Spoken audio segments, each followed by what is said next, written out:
Halo adik-adik semuanya, apa kabar? Ketemu lagi di acara Ibadah Anak GKJ Pondok Gede bersama Mbak Galuh dan Zevanya.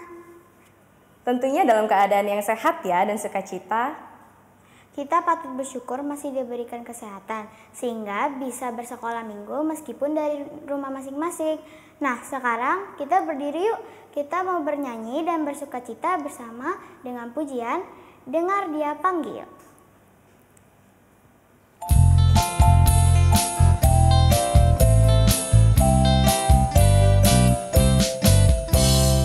Dengar dia panggil nama saya, dengar dia panggil namamu, dengar dia panggil nama saya, juga dia panggil namamu.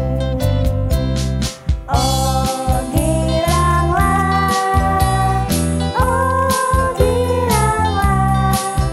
Tuhan Yesus amat cinta pada saya.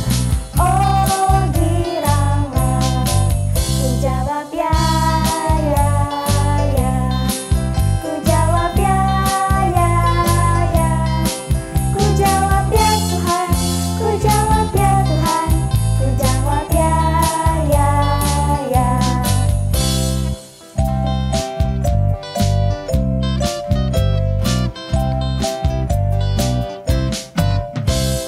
Dengar dia panggil nama saya, dengar dia panggil namamu, dengar dia panggil nama saya, dengar dia panggil namamu.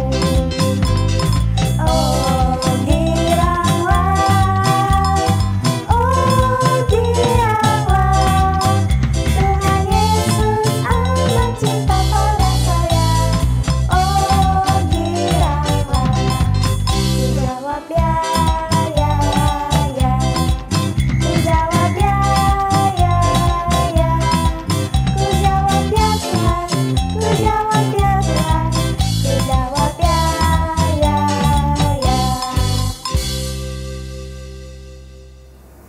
Adik-adik, kita masih bangkit berdiri ya, karena kita mau menyanyikan lagu lagi. Karena Tuhan Yesus sayang sekali sama kita, makanya kita mau menyanyikan lagu Jesus Loves Me.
Tuhan Yesus, jahat ini kamu mau ibadah syukurlah miko berkati dan bimbing kami. Terima kasih Tuhan. Amin. Adik-adik, gimana tadi doanya? Luar biasa kan? Oke, meskipun sekarang kita belum bisa kemana-mana karena virus corona, tapi adik-adik harus tetap semangat ya.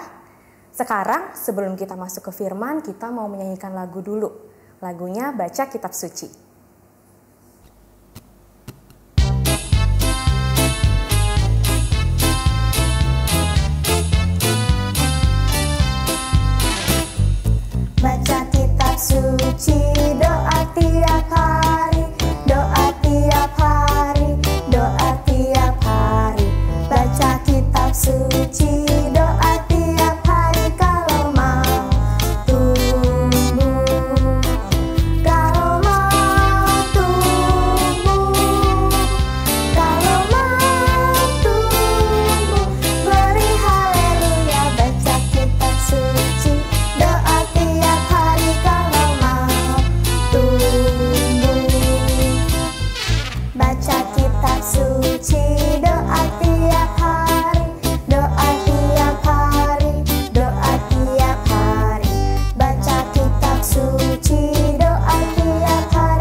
surga. Kami sudah berkumpul, berkati kami agar kami bisa mendengarkan firman-Mu, dan berkati para yang memberitakan firman-Mu kepada kami. Berkati kami Tuhan, kami menyembah-Mu. Terima kasih Tuhan Yesus. Haleluya, amin. Shalom, saya membacakan firman Tuhan 1 Samuel 11 ayat 1-15. Saul menyelamatkan Yabes. Maka Nahas orang Amon itu bergerak maju dan berkemah mengepung Yabes Gilead. Lalu berkatalah semua orang Yabes itu kepada Nahas, "Adakanlah perjanjian dengan kami, maka kami akan takluk kepadamu." Tetapi Nahas orang Amon itu berkata kepada mereka, "Dengan syarat inilah aku akan mengadakan perjanjian dengan kamu, bahwa tiap mata kananmu akan kucungkil, dengan demikian aku mendatangkan malu kepada segenap orang Israel." Para tua-tua Yabes berkata kepadanya, "Berilah kelonggaran kepada kami 7 hari lamanya, supaya kami mengirim utusan ke seluruh daerah Israel. Dan jika tidak ada seorang pun yang menyelamatkan kami, maka kami pun akan keluar menyerahkan diri kepadamu." Ketika para utusan itu sampai di Gibea Saul dan menyampaikan hal itu kepada bangsa itu, menangislah bangsa itu dengan suara nyaring. Saul baru saja datang dari padang dengan berjalan di belakang lembunya, dan ia bertanya, "Ada apa dengan orang-orang itu sehingga mereka menangis?" Mereka menceritakan kepadanya kabar orang-orang Yabes itu. Ketika Saul mendengar kabar itu, maka berkuasalah roh Allah di atas dia, dan menyala-nyalalah amarahnya dengan sangat. Diambilnyalah sepasang lembu, dipotong-potongnya, lalu potongan-potongan itu dikirimkannya ke seluruh daerah Israel dengan perantaraan utusan. Pesannya, siapa yang tidak maju mengikuti Saul dan mengikuti Samuel, lembu-lembunya akan diperlakukan juga demikian. Lalu Tuhan mendatangkan ketakutan kepada bangsa itu, sehingga majulah mereka serentak. Ketika Saul memeriksa barisan mereka di Bezek, maka ada 300.000 orang Israel dan 30.000 orang Yehuda.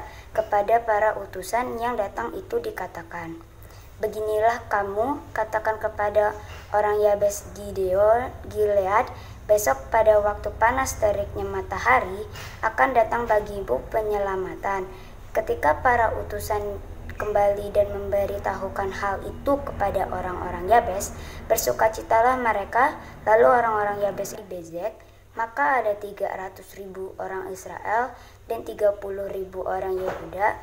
Kepada para utusan yang datang itu dikatakan, "Beginilah kamu katakan kepada orang Yabes Gilead, besok pada waktu panas teriknya matahari akan datang bagimu penyelamatan."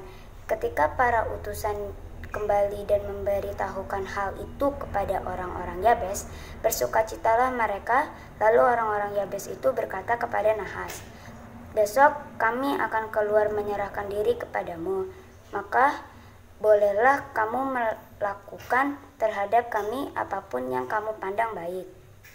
Keesokan harinya, Saul membagi rakyat itu menjadi 3 pasukan. Mereka itu masuk ke tengah-tengah perkemahan musuh pada waktu kawal pagi dan memukul kalah orang-orang Amon sebelum hari panas. Dan terserak-seraklah orang-orang yang lolos itu, sehingga di antara mereka tidak ada tinggal 2 orang bersama. Lalu berkatalah bangsa itu kepada Samuel, "Siapakah yang telah berkata, 'Masakan Saul menjadi raja atas kita?' Serahkanlah orang-orang itu supaya kami membunuhnya." Tetapi kata Saul, "Pada hari ini seorang pun tidak boleh dibunuh, sebab pada hari ini Tuhan telah mewujudkan keselamatan kepada Israel." Dan Samuel berkata kepada bangsa itu, "Marilah kita pergi ke Gilgal dan membaharui jabatan raja di sana." Lalu Pergilah seluruh bangsa itu ke Gilgal dan menjadikan Saul raja di sana di hadapan Tuhan di Gilgal, dan mereka mempersembahkan di sana korban keselamatan di hadapan Tuhan. Dan bersukarialah di sana Saul dan semua orang Israel dengan sangat. Demikian firman Tuhan. Halo, apa kabar adik-adik? Jumpa lagi. Selamat hari Minggu. Nah, Balinda percaya kabar kalian luar biasa, sehat. Nah, kalian kan tadi sudah membaca ya di 1 Samuel 11. Sebelum kita belajar tentang firman Tuhan ini, atau Mbak Linda menceritakan tentang firman Tuhan ini, Mbak Linda akan menceritakan suatu kisah. Jadi, di suatu tempat nih, ada seorang anak namanya Niko. Niko ini anaknya pintar, rajin, dan cerdas. Cuman dia terlihat lemah karena badannya yang kecil, kurus dan tinggi. Nah, si Niko ini selalu mendapat ancaman, selalu mendapat tekanan atau dibully istilah sekarang nih. Sama teman-temannya yang berbadan besar dan kelompoknya yang banyak. Niko tidak pernah menceritakan hal ini ke orang tuanya karena khawatir nanti orang tuanya akan berpikir yang macam-macam dan akan menambah beban buat orang tuanya. Tapi suatu ketika Niko tidak tahan lagi. Niko murung, Niko diam, Niko sedih. Terus ayahnya datang. Kenapa Niko? Kamu kok sedih? Iya ayah, saya takut ke sekolah karena Agus dan teman-temannya yang satu kelompok yang badannya besar-besar itu selalu mengganggu saya. Dia selalu usil terhadap saya. Saya takut, saya nggak mau sekolah. Lalu ayahnya berkata, ayo Niko, kita besok sekolah, papa, ayah antar dan ayah temanin sampai kamu selesai sekolah. Gimana? Setuju? Niko takjub dan Niko bilang, baik ayah. Nah, besok ayahnya mengantar dan menemani Niko sampai selesai sekolah. Teman-temannya yang bernama Agus dan kelompoknya tidak ada yang berani mendekati. Dan ayahnya melakukan satu hal lagi. Ayahnya menelpon ayahnya Agus dan menceritakan semuanya. Akhirnya sejak kejadian itu Niko aman dan Agus tidak pernah mengganggu lagi. Dan Agus berteman baik dengan Niko. Nah, adik-adik, ternyata yang menolong si Niko adalah ayahnya. Dan ayahnya juga dengan senang hati membantu anaknya. Nah, adik-adik, terkait dengan cerita Niko dan Agus ini, kita flashback yuk ke firman Tuhan. Nah, kalian tahu nggak sungai terbesar di bangsa Israel? Ya, itu adalah sungai Yordan. Kalau ada sungai, berarti di sisi kanan dan di sisi kirinya ada penduduk. Nah, benar sekali. Di sebelah timur itu ada 10 suku. Di sebelah barat ada 2,5 suku. Sebelah barat ini sukunya jumlahnya sedikit penduduknya dan tidak sekuat di suku-suku yang tinggal di sebelah timur. Nah, di sebelah timur itu ada suatu bangsa atau disebut dengan Bani Amon. Dia kuat sekali. Bani Amon ini suka menindas, suka mengancam suku-suku yang terdekat. Contohnya kayak di suku Gad dan suku Ruben. Mereka suka mengancam, suka menindas. Nah, Bani Amon ini dipimpin oleh Raja Nahas. Raja Nahas ini kejam sekali. Raja Nahas ini selalu berpikiran kalau kita bisa menundukkan satu kota, pasti kota yang lain bisa kita tundukkan. Berpikirannya selalu gitu. Raja Nahas ini selalu mempunyai pikiran yang, wah, Bani Amon adalah bangsa yang paling hebat. Padahal dulu Bani Amon ini pernah dikalahkan oleh Yefta.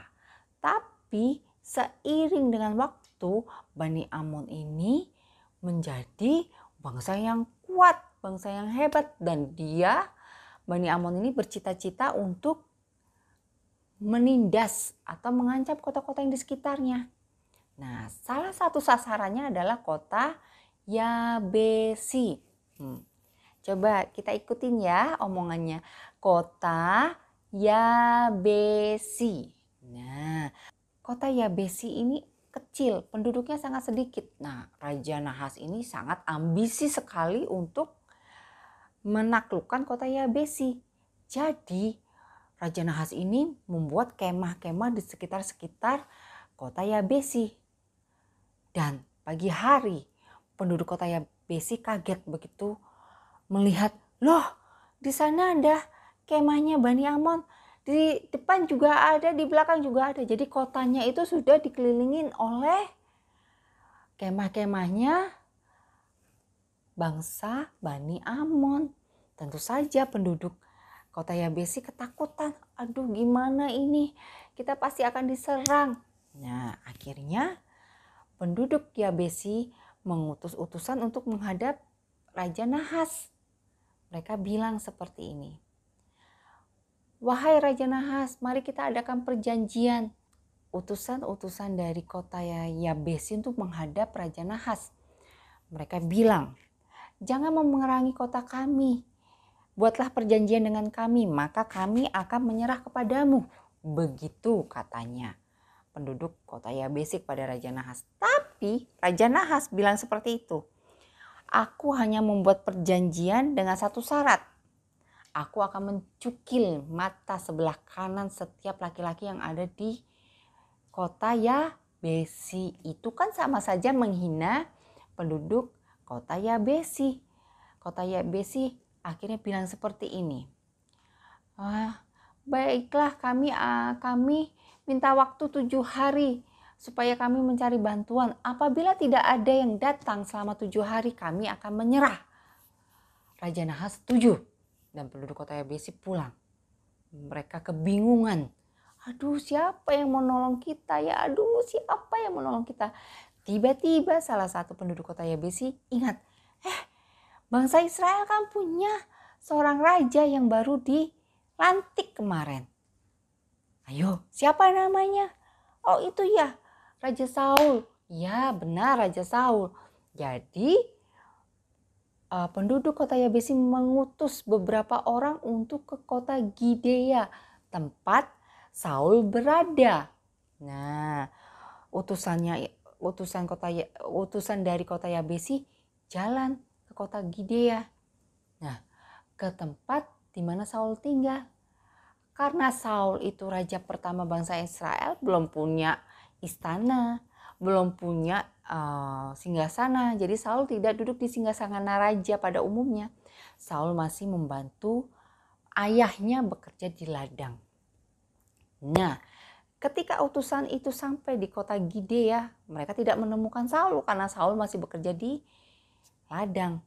Mereka menangis dan mereka berteriak, Saul, Raja Saul, tolong kami, tolong kami. Penduduk kota Gibea datang menanyakan ada apa.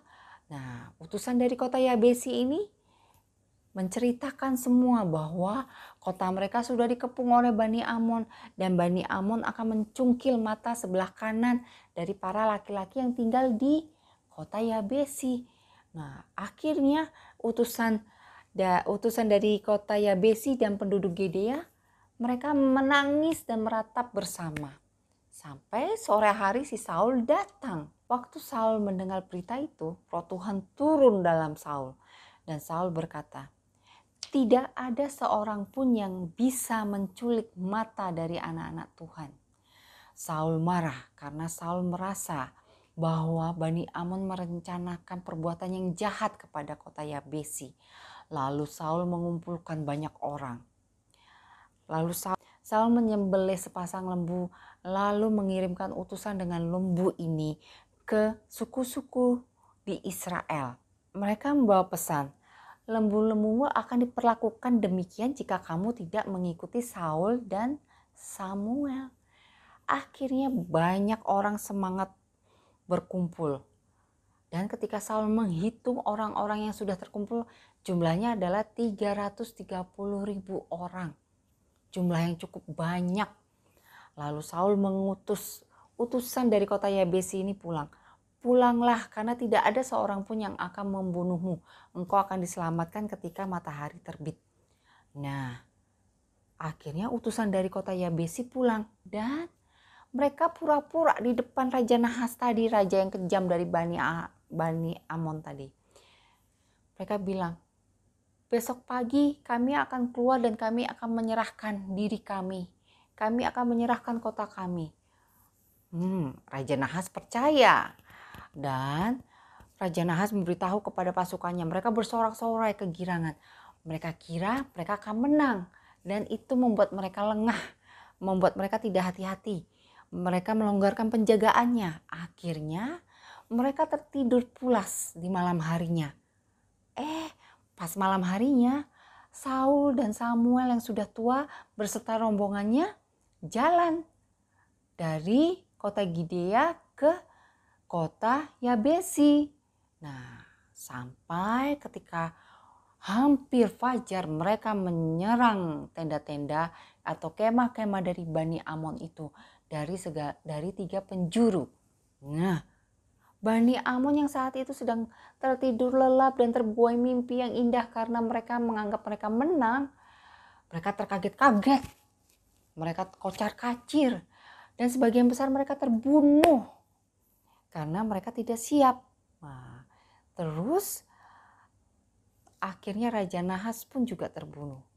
Nah, ketika penduduk kota Yabesi membuka gerbang, mereka bersorak-sorai. Ya, kami menang, terima kasih Raja Saul.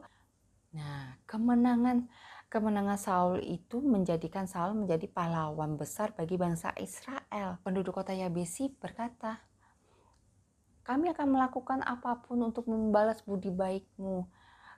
Dan mereka berkata juga, mana orang-orang dulu yang mengatakan bahwa Saul tidak pantas jadi raja, mereka pantas untuk dibunuh. Tapi Saul tidak berkata seperti itu. Tenang, hari ini tidak ada satupun yang akan terbunuh atau dibunuh. Karena pada hari ini kita merayakan kemenangan berkat Tuhan. Bukan karena saya hebat, tapi karena karunia dan berkat dari Tuhan. Hari ini kita akan memuliakan nama Tuhan. Nah, adik-adik, dari kisah Saul ini, dari yang raja yang baru dilantik, dan dari raja yang banyak orang tidak mengakui bahwa dia raja karena dia mungkin kurang pengalaman, tapi Tuhan menganugerahkan kemenangan yang luar biasa dan Saul pun berharap dan berserah kepada Tuhan, minta pertolongan dan petunjuk dari Tuhan. Begitu juga dengan kota Yabesi. Kota Yabesi terberkati dan mereka tidak menyerah.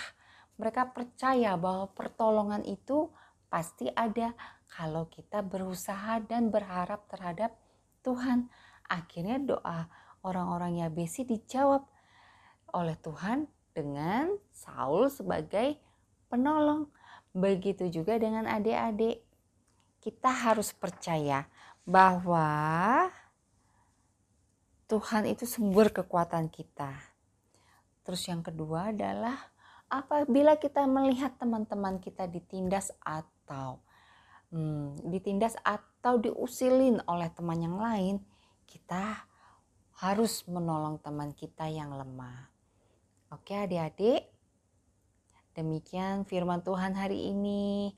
Kiranya Tuhan memberikan kekuatan dan kita selalu berharap kepada Tuhan.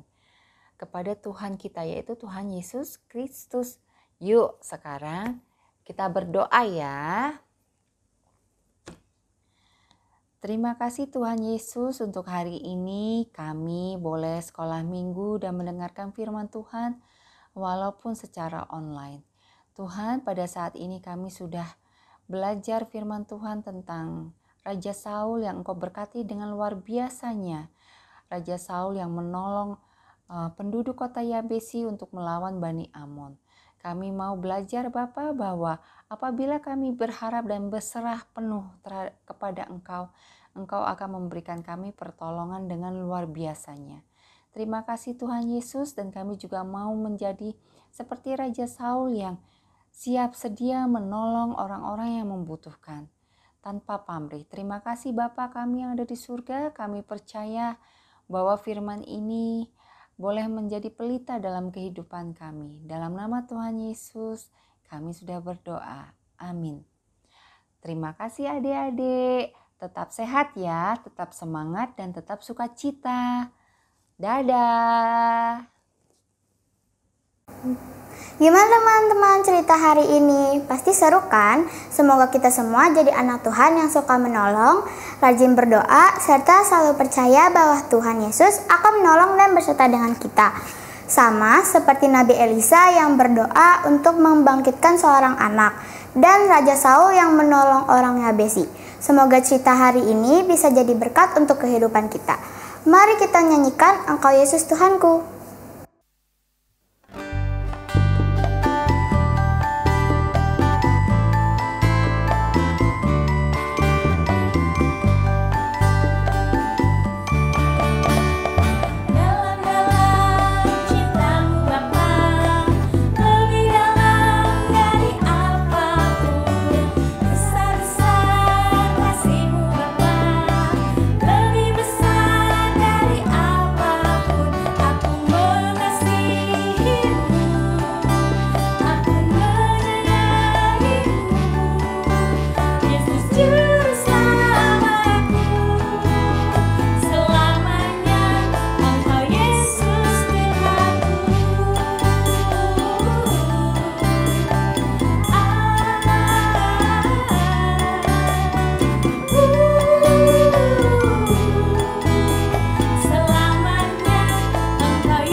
Adik-adik, udah hafal kan lagunya? Kita nyanyikan bareng-bareng ya sekali lagi.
Teman-teman, mari kita bersatu dalam doa. Tuhan, terima kasih untuk hari ini karena kami dapat mendengarkan firman-Mu ya Tuhan. Tuhan, tolong berkati teman-teman kami yang tidak dapat menonton gereja hari ini ya Tuhan. Tolong berkati mereka, jika ada yang sakit tolong cepat sembuhkan mereka ya Tuhan. Tuhan juga tolong berkati teman-teman kami yang lain agar mereka dapat sehat selalu dan sampai selama-lamanya.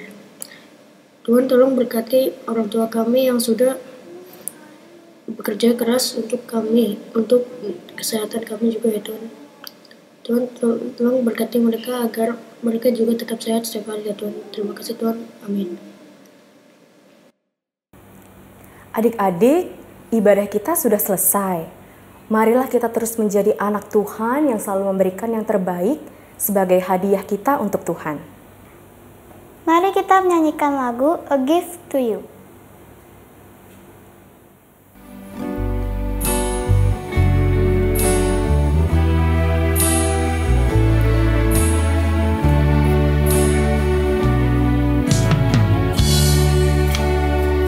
Everything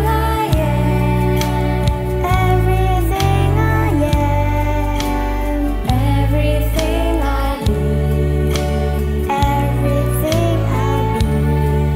I give.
Teman, mari kita berdoa.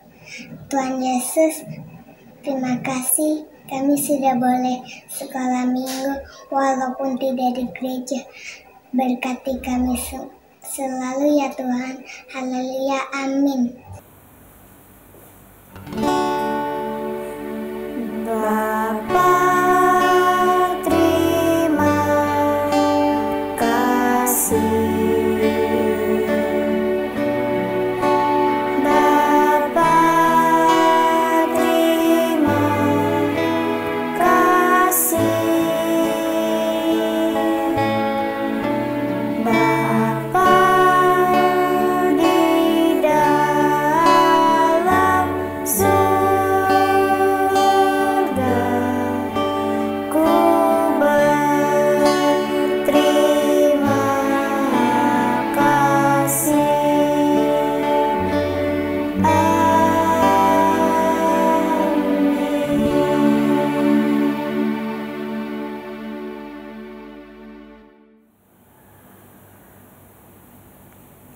Adik-adik, ibadah kita sudah selesai. Tapi jangan lupa ya, setelah ini masih ada aktivitas. Tetap sehat, tetap sukacita, dan tetap di rumah. Sampai bertemu lagi minggu depan di ibadah anak GKJ Pondok Gede.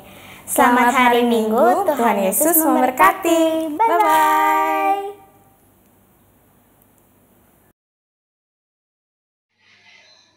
Halo, selamat pagi adik-adik. Merdeka, merdeka, merdeka. Kalian telah mendengarkan firman Tuhan dan kita mau membuat aktivitas. Aktivitas pada hari ini kita mau buat tarat. Ini adalah gantungan kasih. Nah, untuk alat-alatnya, Mbak Uri mau kasih tahu ya. Nah, Mbak Uri menggunakan kertas buffalo atau apa aja yang ada di rumah kalian. HVS juga boleh, buffalo juga boleh, asturo juga boleh. Nah, kertas buffalo, lalu kertas origami, dan juga ada tali. Nah, kalian boleh menggunakan tali apa aja. Kalau Mbak Uri tali yang warna coklat, boleh menggunakan pita atau apapun yang ada di rumah, oke? Dan Mbak Uri menggunakan selotip sebagai perekatnya. Nah, gimana cara membuatnya? Kita mau buat.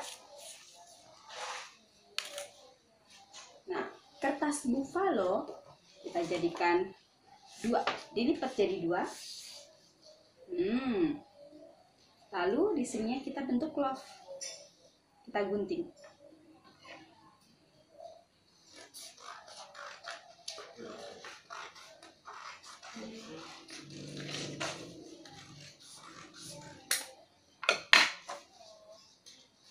Nah, jadi deh seperti ini.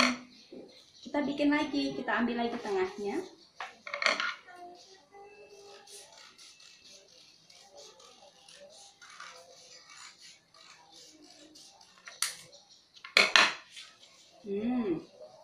Ini jadi yang besar. Kita bikin lagi tengahnya yang kecil.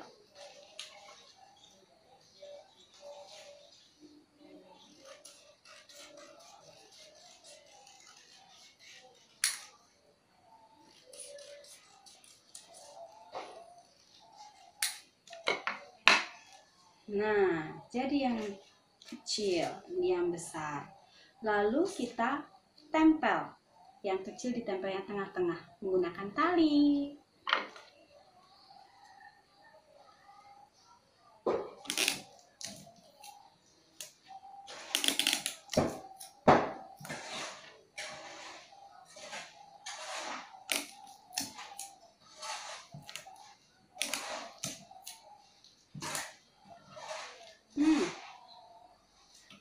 Jadi seperti ini. Jadi talinya ditaruh di sini. Nah, sebagai penghubungnya. Kalau sudah, kita buat bentuk love yang kecil yang nanti menjadi gantungan. Itu dari origami. Sama kayak tadi, dilipat jadi 2, lalu dibentuk, kita potong.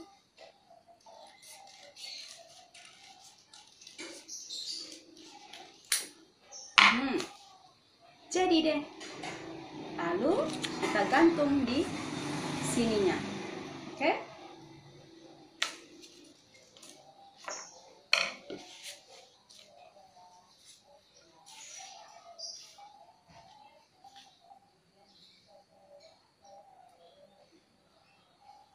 Tunggu ya, Mbak Uli sambil gantung.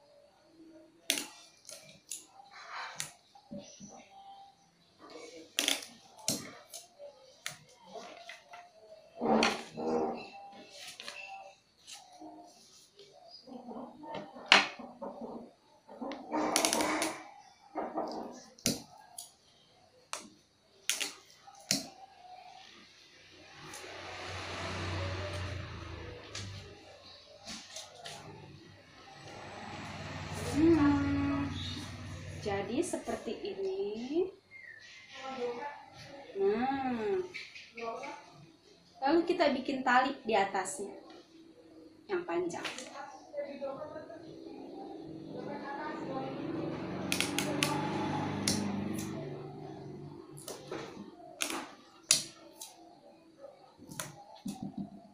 Nah, jadi deh gantungan kasihnya. Nah, di bentuk love yang kecil ini, kalian bisa tulis sesuai dengan tema hari ini.